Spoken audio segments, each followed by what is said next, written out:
পয়গম্বর কয় যুবক, তোমার যৌবনকালের ইবাদতের দাম আল্লাহর কাছে অনেক বেশি। সুবহানাল্লাহ। कर जवानी में इबादत काखिली अच्छी नहीं, कर जवानी में इबादत काखिली अच्छी नहीं, जब बुढ़ापा आ गया कुछ बात बन पड़ता नहीं। जवान करे तुम्हें लोहा खाया हजम करते पारो, ए যুবক সিজদা দে, নবীর সুন্নতে তোমার শরীরকে রঙিন করো, আল্লাহ রাব্বুল আলামিন আরশে আজিমের নিচে তোমার ছায়া দেবে। সুবহানাল্লাহ। 3 নাম্বার হলো রাজুলুন কলবুহু মুআল্লাকুম বিল মাসাজিদ, যে আল্লাহর বান্দার সম্পর্ক আল্লাহর ঘরের সঙ্গে, মানে আছে তো শুরু কথা, জি, পৃথিবীর মধ্যে সবচেয়ে দামি কার ঘর? আল্লাহ। জোরে বলেন আল্লাহর হাবিব কয়, যে উম্মতের সম্পর্ক আল্লাহর ঘর মসজিদের সঙ্গে রাখবে, একবার নামাজ পড়ে গেলে আরেকটা নামাজের অপেক্ষায় থাকে। ঠিক না? বারবার ছেলে মেয়েদেরকে জিজ্ঞাসা করে, ঘরের মানুষগুলোকে জিজ্ঞাসা করে মসজিদের মধ্যে আযান হয়েছে কিনা। এরকমের আল্লাহর বান্দা আছে না? আল্লাহর হাবিব বলেন, যে ব্যক্তির সম্পর্ক আল্লাহর ঘর মসজিদের সম্পর্কের আল্লাহর ঘর মসজিদের সঙ্গে রাখবে, আল্লাহ পাক ওই কঠিন ময়দানে তাকেও আরশে আজিমের নিচে ছায়া দিবে। সুবহানাল্লাহ। 4 নম্বর রাজুলান তাহাব্বা ফিল্লাহ ইজতামা আলাইহি ওয়া তাফাররাকা আলাইহি, একজনের সঙ্গে আরেকজনের সম্পর্ক ছিল দিনের সম্পর্ক। চলো বাইতুল মামুর মসজিদের উদ্যোগে মাহফিল হবে দোস্ত, বয়ান শুনতে যাব, কোরআনের আলোচনা শুনতে যাব, অমুক জায়গায় ইসলামী মাহফিল হবে, চলো 15 তারিখে খাতমে নবুয়তের সম্মেলন হবে, চলো ঢাকা সরোয়ার্দী উদ্যানে যাই। কথা বলেন ঠিক কিনা? যত ভালো কাজ আছে, ভালো কাজে একজন আরেকজনকে নিয়ে যায়।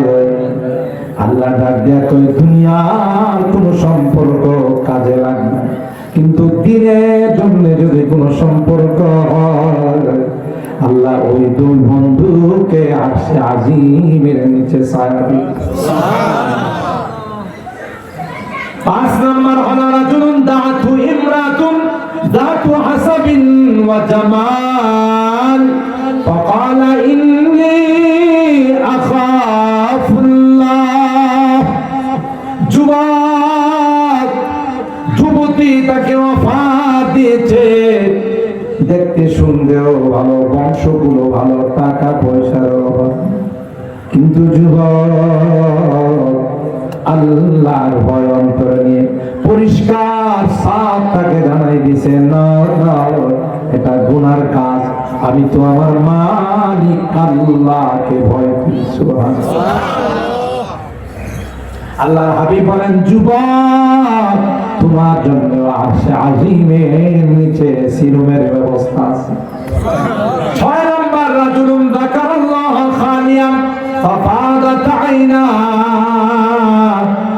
একাই গিয়ে নিজের গুনাহগুলো স্মরণ করে, রুমের মধ্যে দরওয়াজা বন্ধ করে আল্লাহর কাছে কান্না করে, আল্লাহ জীবনে অনেক গুনাহ কইরা ফেলেছি, মাফ করে দাও, ক্ষমা করে দাও, আর কোনদিন গুনাহ করব না।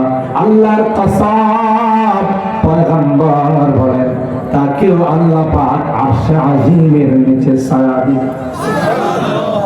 7 নম্বর হলো রাজুলুন, ওই ব্যক্তি, যেই ব্যক্তি মা আনফাকা ইয়ামিনুহু লা তা'লামু শিমালুহু, ডান হাতে মসজিদ মাদ্রাসার দিনের কাজে ব্যয় করেছে, বাম হাত করতে পারে না, বলতে পারে না, আল্লাহ বলেন তোমার জন্য জান্নাতের মধ্যে ব্যবস্থা করা হবে।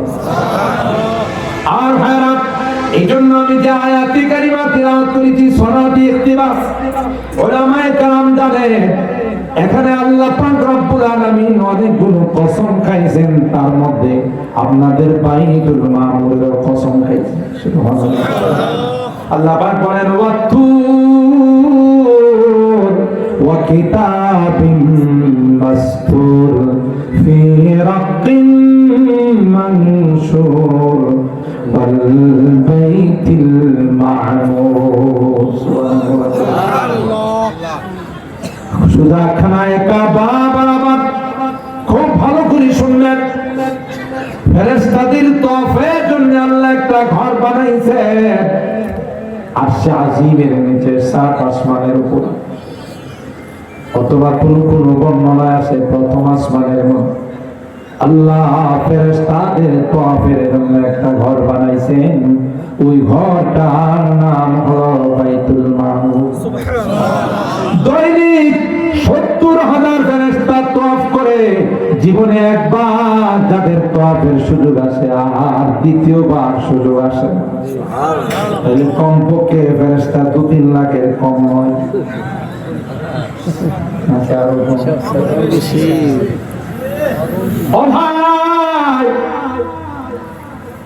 অগণিত অসংখ্য ফেরেশতা আল্লাহ বানাইছেন এক বিশাল ফেরেশতাদের গ্রুপ তারা সিজদার মধ্যে পড়ে আছে আরেক গ্রুপ রুকুর মধ্যে পড়ে আছে আরেক গ্রুপ দাঁড়ায় আছে আরেক গ্রুপ তাশাহুদের মধ্যে বসে আছে আল্লাহর ইবাদতের জন্য আল্লাহর ফেরেশতার অভাব নাই বুঝা গেল শুধু ইবাদতের জন্য আমাদেরকে বানায় নাই আল্লাহ বলেন তোমাদেরকে আরেকটা উদ্দেশ্যে বানাইছি ইবাদতের পাশাপাশি একে অপরের পাশে দাঁড়াইবে একজন আরেকজনের সুখে দুঃখে তার খোঁজ খবর নিবে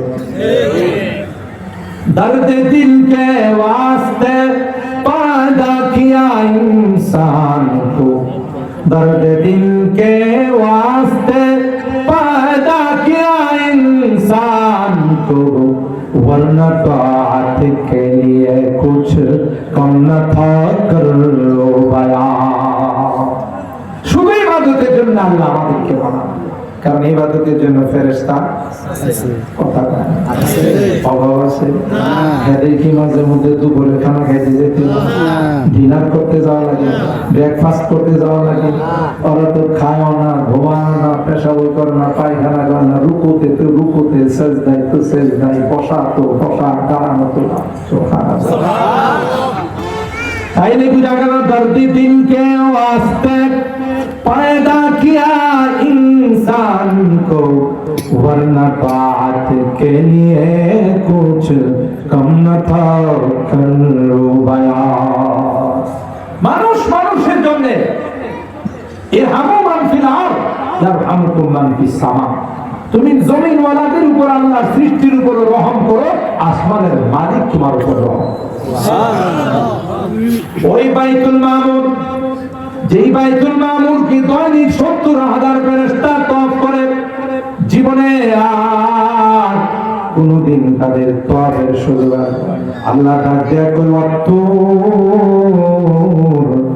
তোর পাহাড়ের কসম সুবহানাল্লাহ ওয়া কিতাবিন মাসতুর কোরআনে কারীমের কসম সুবহানাল্লাহ ফি রাকিম মানশুর যা আল্লাহ বিস্তারিতভাবে পাতায় পাতায় আলোচনা করেছেন এরপর আল্লাহ বলেন ওয়াল বাইতুল মামুর ওই আসমানে যেই ঘরটা সুজা খানায় কাবা বরাবর বানাইছি আল্লাহু আকবার বলেন সেই বাইতুল মামুরের কসম ওয়াসাফিল মারফু খানায় কাবার কসম সুবহানাল্লাহ ওয়াল বাহরিল মাসজুর মাঝে মধ্যে সমুদ্রের পানি উত্তাল হয়ে যায় সুবহানাল্লাহ আল্লাহ বলেন এই সমুদ্রগুলোর কসম পাঁচটা কসম করে আল্লাহ বলেন ইন্না আযাবা রাব্বিকা লাওয়াকি মা লাহু মিন দাফে গুনাহগার যারা হবে নাফরমান যারা হবে আল্লাহর অবাধ্য যারা হবে পাপাচার যারা হবে পাপিষ্ঠ যারা হবে আল্লাহ বলেন অবশ্যই অবশ্যই তাদের উপর আমার আযাব অবধারিত কথা বলে ঠিক আল্লাহ কই এত নিয়ামত দিলাম অক্সিজেন দিলাম ফ্রি বিদ্যুৎ দিলাম ফ্রি কথা লাইনের বিদ্যুৎ যদি মাসে মাসে বিল আদায় না করেন থাকবে না কাটবে? লাইন কাইটা দিব, বলবো যে আপনার বকেয়া বিদ্যুৎ বিলের কারণে লাইন। আল্লাহ যে পৃথিবীর সূচনা লগ্ন থেকে আমাদেরকে সকালবেলা একটা বিদ্যুতের লাইট বাইর করে সন্ধ্যার সময় অস্ত যায়, মাসে কত টাকা বিল চাইছে?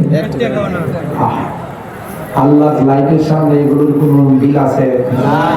যত বড় পাওয়ারফুল লাইটে লাগান, সূর্য উঠলে এদের কোনো দাম আছে? আল্লাহর লাইট কি কোনোদিন আপ ডাউন করে? যেমন বিদ্যুতের ভোল্টেজ মাঝে মধ্যে কি করে আপ ডাউন করে, আল্লাহর ভোল্টেজ কোনোদিন আপ ডাউন করে না। কথা করে না। আইসিইউতে যদি আল্লাহ না করো, কাউকে আল্লাহ আইসিইউতে ভর্তি না করো, আমিন বলেন। কোন কারণে যদি লাইফ সাপোর্ট দেওয়া লাগে, কৃত্রিম শ্বাস প্রশ্বাস দেওয়া লাগে, এটাকে কখনো আইসিইউ কর, কখনো সিসিও কর, কখনো এসডিও কর। কথা বলেন ঠিক কিনা? এক সপ্তাহ রোগী থাকলে বিল ধরাই দে 8 লাখ টাকা, 5 লাখ টাকা। কথা বলেন। আপনি যদি ডাক্তার, আপনাদের কষ্ট বেশি হইতেছে। আমি যদি আপনাদেরকে নিয়ে, এখন তো অলরেডি 10:30 বাজে, 11:15 ভিতরে যদি দোয়া করে থাকবেন তো ইনশাআল্লাহ। কে থাকবেন একটু হাত তুলেন। লিল্লাহি তাকবীর, লিল্লাহি তাকবীর। কোরআন সুন্নাহর আলো ঘরে ঘরে জালো, এটা থুকু থুকু পর্যন্ত ডিলেট। এখন বলতে হবে যে কোরআন সুন্নাহর আলো আগামী সংসদে যাবে। কথা কয় না? ঠিক না? আরেকটা স্লোগান দিতে হবে, কোরআন সুন্নাহর আলো দিলে দিলে জালো। কথা বলেন ঠিক না? প্রত্যেকের দিলে যখন কোরআন সুন্নাহর আলো জ্বলে ফেলবে, এই আলোর লাইটে, এই আলোর কিরণে দেখবেন যত বদ্দিন আছে সব সাইনাবের মতো ভেসে যাবে। ঠিক কিনা বলেন? তো মুহতারাম হাজরিন, যে কথাগুলো বলতেছিলাম মনে আছে তো? কি বলতেছিলাম? আল্লাহ পাক যে আমাদেরকে অক্সিজেন দেন, মাসে কত টাকা বিল দেওয়া লাগে? আল্লাহর অক্সিজেন তো ফ্রেশ। আমি দূষিত তো বাইর করি, আর ফ্রেশটা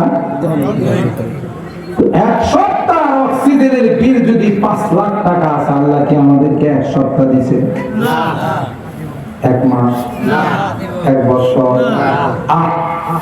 আল্লাহ যদি বলে আমার একদিনের বিল, অক্সিজেনের বিল 360টা জয়েন্ট আছে আমার আপনার শরীরে। কথা পায় না? কয়টা? 360টা জয়েন্ট যদি বডিতে না থাকতো, কোনোদিন আপনি মুভ করতে পারতেন না। এই যে হাত এরকম করতে পারেন, লম্বা করতে পারেন, ঠিক না? যদি কোনো জয়েন্ট না থাকতো, বাঁশের মতো কাঠের মতো দাঁড়াই থাকতো। এই জয়েন্ট গুলোর জন্য ক্যালসিয়াম লাগে। কি লাগে? বয়স হলে দেখবেন জয়েন্ট গুলোতে ব্যথা করে। অর্থোপেডিক ডাক্তারের কাছে, হাড় জোড়া বিশেষজ্ঞ ডাক্তারের কাছে গেলে টেস্ট করে বলবে যে ভাই, চাচা, আঙ্কেল, আপনার ক্যালসিয়াম শর্ট।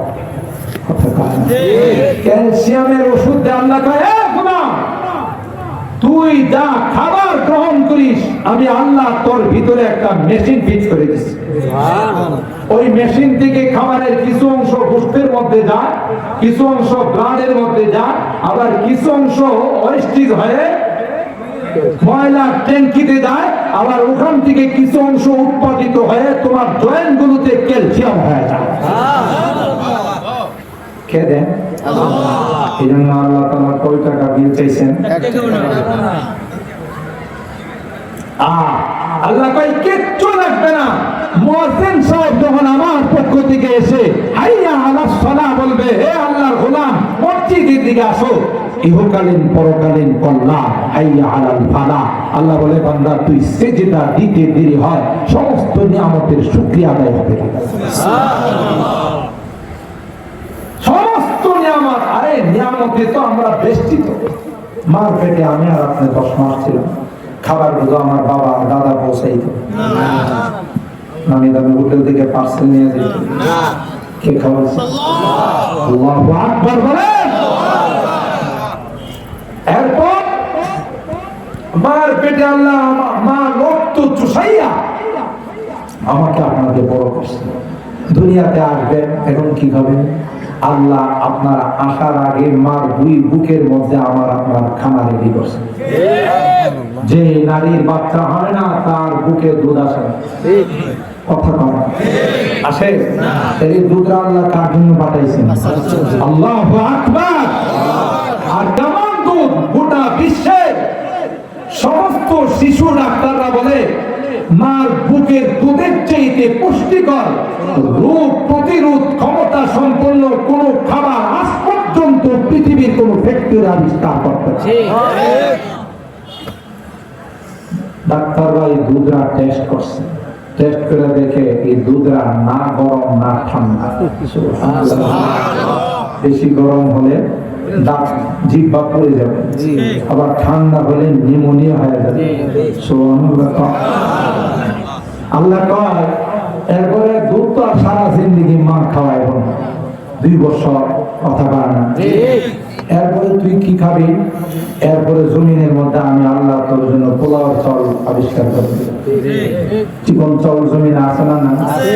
কারণ যে 28 চাউল আমরা খাই, এটা যদি বাচ্চারে দেওয়া হয়, বাচ্চার ছিদ্র হলো 27। আর আপনি যদি 28 ঢুকান তাহলে ছিদ্র দিয়ে ঢুকবো? আল্লাহ কয় এই জন্য আমি তোর জন্য চিকন চাউলের ব্যবস্থা করছি। তুই মন্দিরে গিয়া সিজদা দেস, পীরের দরবারে গিয়া সিজদা দে, তোর লজ্জা করে না? কথা বলেন ঠিক কিনা? আল্লাহ রিজিক দিয়ে আমি, অক্সিজেন দিয়ে আমি, বিদ্যুৎ দিয়ে আমি, খাওয়াই আমি, আর তুই ল্যাংটা সা, ওই খেতা সা, আরো কত সা দরবারে গিয়া তুই সিজদা দেস। নিমক হারাম কোথাকার। ঠিক কথা বলেন। কোন পীরের দরবারে সিজদা দিলে ঈমান থাকবো? জোরে বলে না। কোন পীরের পায়ে মাথা ঠেকাইলে ঈমান থাকবো?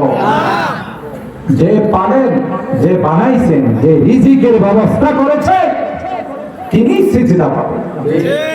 কথা বলেন ঠিক। আর কার সামনে মাথা নত করার কোনো অনুমতি নাই। এত কিছু নিয়ামত দেওয়ার পরেও যখন গোলাম আল্লাহকে মানে না, সকালবেলা হলে দোকানে যায়, মার্কেটে যায়, ব্যবসায় যায়, অফিসে যায়, রাত্রে 12টায় ফিরে, আল্লাহ কয় মাঝখান থেকে মাত্র 10-15 মিনিট করে আমাদের সময় দিস। এই সময়টাও তার হাতে নাই। কত বড় নিয়ম খারাপ। জুনুনুম মিনকা আনতা সালিন রিজকিন ওয়া ইউরযাকু ফি গিশাওয়াতিহিল জানিন। এ পাগল, মা পেটে যখন ছিলে তোর খাবার কে দিয়েছিল? সুবহানাল্লাহ। এ পাগল, তোর গাছগাছালির পাখিগুলোর দিকে তাকায়। কোনো মার্কেট নাই, কোনো অফিস আদালতে চাকরি নাই। পাখিগুলোর কি কোনো দোকান পাট আছে? অফিস আদালতে চাকরি আছে, ব্যাংক ব্যালেন্স আছে।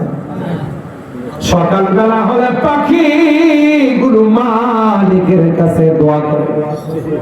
আমি আপনি ঘুমাইতে গেরা কিন্তু সজাগ হয়ে যান।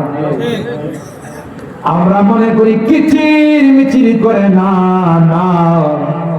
আল্লাহ ডাক দিয়া কয় ওয়া ইন মিন শাইইন ইল্লা ইউসাব্বিহু বিহামদিহি ওয়ালাকিন লা তাফকাহুনা তাসবিহাহু।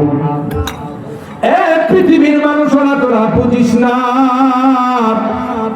পাখিগুলো কিচির মিচির করে না। পাখিগুলো সকালবেলা হলে মালিকের তাসবিহ তাহলিল আদায় করে, আর মালিকের কাছে ফরিয়াদ করে, মালিকের কাছে প্রার্থনা করে, আর বলে আল্লাহ তুমি বানাইছো রে, তুমি রিজিক দিবা, বিশ্বাস আছে। এ মালিক, মালিক গন্ধের তলাতে আমাদের কোনো দোকান নাই, মার্কেট নাই, অফিসে কোনো চাকরি নাই, কিন্তু এই বিশ্বাস আছে রে, তুমি আমাদেরকে না খাওয়ায়া রাখবা না। তাই রিজিকের মালিক তুমি, তোমার কাছ থেকে রিজিক চাও, তোমার নামে বের হয়ে গেলাম। সুবহানাল্লাহ। আবার বিকাল বেলায় বাসায় চলে আসে, গাছের ডালে ডালে বসে চিচিরি মিচিরি করে না, করে না। বিকাল বেলায় আইসা আবার মালিকের শুকরিয়া আদায় করে আল্লাহ সকালবেলা খালি পেটে বের হয়েছিলাম, আজকে ভরা পেটে তুমি বাসায় ফেরাইলাম, এটা তুমি ছাড়া আর কেউ পারে না। এ ভাই, এত দূরে যাওয়ার দরকার নাই। আপনি যখন বিল্ডিং বানান, এখনো আপনি বিল্ডিং উদ্বোধন করেন নাই, দেখবেন একটা কর্নার মাকড়সা দখল করে বসে আছে। মাকড়সা চিনি? মাকড়সা বিল্ডিং এর একটা কর্নার দখল করে বসে, আবার সুন্দর করে জাল বানাইছে। তোমার সৃষ্টি যদি হয় এত সুন্দর, তোমার সৃষ্টি যদি হয় এত সুন্দর, না জানি তুমি কত সুন্দর, না জানি তুমি কত সুন্দর। ওই মাকড়সা জাল বানায়, মাঝখানে সিংহাসন বানায়, দেখছেন কিনা? সিংহাসন বানায় সারাটা দিন অন্য কোনো বেহুদা কাজ করে না, শুধু আল্লাহর জিকির করে। আল্লাহ আল্লাহ আল্লাহ আল্লাহ আল্লাহ আল্লাহ আল্লাহ আল্লাহ আল্লাহ আল্লাহ আল্লাহ আল্লাহ আল্লাহ আল্লাহ আল্লাহ আল্লাহ আল্লাহ আল্লাহ আল্লাহ अब तुरे बस्ता दम आखिर विरद जुबाई मेरे इला अल्लाह अल्लाह अल्लाह अल्लाह अल्लाह अल्लाह अल्लाह अल्लाह अल्लाह। আমার ভাইরা, গুনাহ করতে করতে দিলের মধ্যে যখন গুনাহর মরিচা পড়ে যায়, পয়গম্বর কয় দিনে বা রাতে কিছু সময় আল্লাহর জিকির করিও, সাথে সাথে তোমার গুনাহ ময়লাগুলো পরিষ্কার হয়ে যাবে। आना बनता है रगड़े लाख जब खाता है दिल, आना बनता है रगड़े लाख जब खाता है दिल, कुछ ना पूछो दिल बहुत मुश्किल से बन पाता है दिल, कुछ ना पूछो दिल बहुत मुश्किल से बन पाता है दिल। सुभान अल्लाह। কালিমা দরব লাগাইলে, আল্লাহর জিকিরে দরব লাগাইলে দিলটা আয়নার মতো পরিষ্কার। এই দিল নিয়ে যখন নামাজে দাঁড়ায় তখন সরাসরি আল্লাহরে দেখে। আনতা আবুদাল্লাহ কান্নাকা তারা, ইল্লাম তাকুন তারাহু ফাইন্নাহু ইয়ারাক। আমার ভাইরা, ওই মাকড়সা তার বাসায় বসে জিকির করে, আল্লাহর জিকির করে, হঠাৎ করে জালের মধ্যে দেখবেন ছোট পোকা খাইলা, কথা বলেন, মশা খাইলা। আল্লাহ মাকড়সারে ডাক দেয়া কই, মাকড়সা জিকির বন্ধ কর, আগে খানা খা। সুবহানাল্লাহ। এ মাকড়সা না না, খানা পাঠাই দিলাম।